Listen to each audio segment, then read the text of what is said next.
સવારના નાસ્તામાં પૌવા બટેકા ખાઈ અને જો તમે કંટાળી ગયા હોય તો એના માટે સ્વાદ સિરીઝમાંથી હું નેહા આજે તમારા માટે લઈને આવી છું વર્મિસિલિન ઉપમા, એટલે કે જે સેવૈયા આવે છે એના ઉપમા. તો આપણે બનાવવાનું સ્ટાર્ટ કરીએ. તો ઇન્ગ્રીડિયન્ટ્સની અંદર જે આ રીતે રોસ્ટેડ વર્મિસિલિન આવે છે એ મેં લીધી છે. જો તમને રોસ્ટેડ ના મળે તો સાદી જે સેવૈયા આવે છે એને ઘીની અંદર શેકી લેવાની, એટલે આપણી વર્મિસિલિન તૈયાર થઈ જશે. સાથે અડધો કપ ઝીણી સમારેલી ડુંગળી, 1/4 કપ વટાણા લઈ લીધા છે, અડદની દાળ 1/4 સ્પૂન, 1 ચમચી સિંગદાણા, અડધી ચમચી ચણાની દાળ, સૂકું લાલ મરચું અને લીમડાના પાન લીધા છે. હવે જે પેનની અંદર આપણે ઉપમા બનાવવાનો છે એની અંદર 2 ચમચી જેટલું તેલ આપણે લઈ લેવાનું. તેલ છે એ ગરમ થઈ જાય એટલે એમાં અડધી ચમચી જેટલી રાઈ એડ કરી દેવાની છે. રાઈ છે એ થોડી ફૂટવા લાગે એટલે એની અંદર આપણે અડદની દાળ અને ચણાની દાળ જે છે એ એડ કરી દઈશું. આ રીતે થોડા ઠંડા તેલની અંદર જ આ એડ કરવાથી દાળ એનો કલર છે એ સારો રહે છે અને બળી નથી જતી. સાથે આપણે સિંગદાણા પણ એડ કરી દેવાના.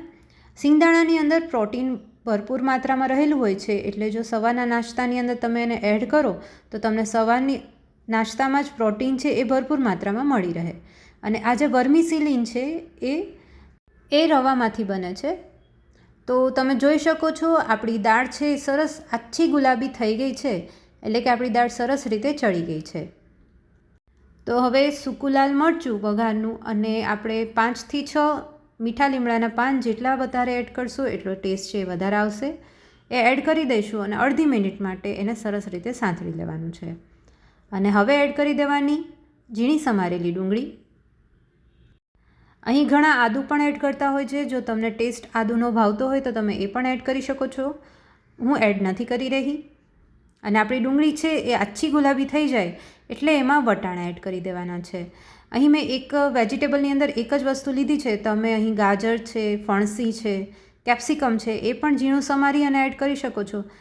બેબી કોર્ન છે, તમને જે ભાવતી હોય સબ્જી એ બધી જ આમાં એડ કરી શકાય છે અને સવારના નાસ્તામાં એ બધી લઈ શકાય છે.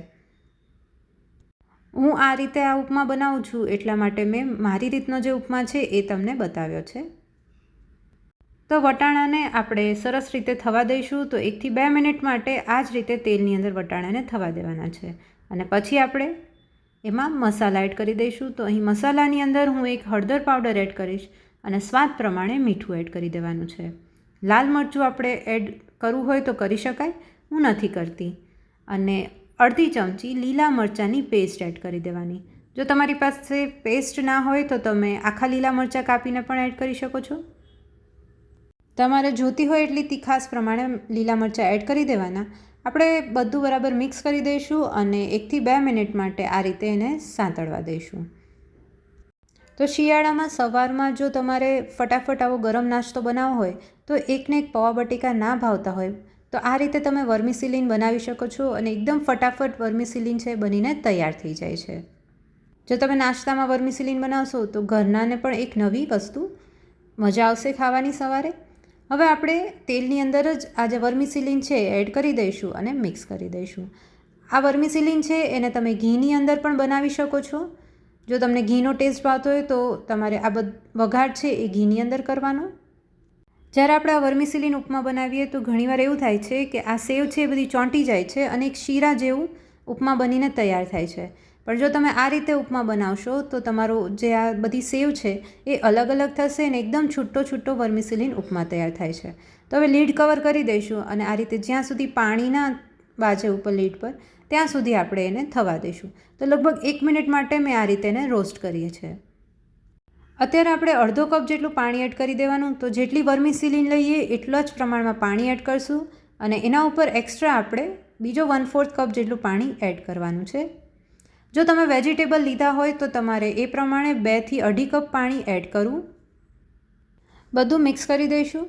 તમે આ રીતે સેવૈયા જે છે એને આપણે અલગથી બોઇલ કરી અને પછી તમે એડ કરી શકો છો, પણ હું આ રીતે કરું છું. આ રીતે કરવાથી એકદમ છૂટી એવી સેવૈયા પણ તૈયાર થાય છે.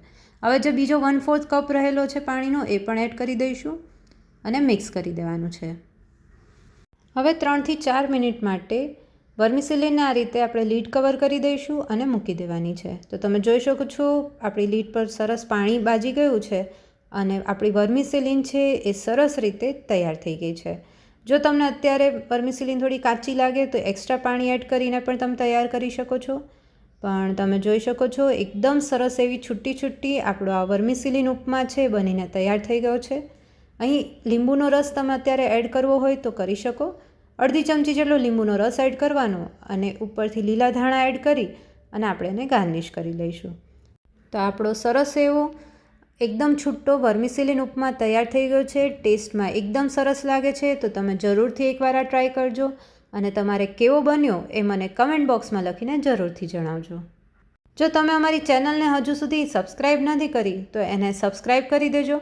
બાજુમાં આપેલા બેલ આઇકન બટનને દબાવશો તો અમારા વિડીયોનું નોટિફિકેશન તમારા સુધી જરૂરથી પહોંચી જશે. અમારા વિડીયોને તમારા ફ્રેન્ડ્સ અને ફેમિલી સાથે શેર કરજો અને લાઈક કરજો. તો આવા નવા વિડીયો જોવા માટે જોતા રહેજો સ્વાદ series. Thank you for watching.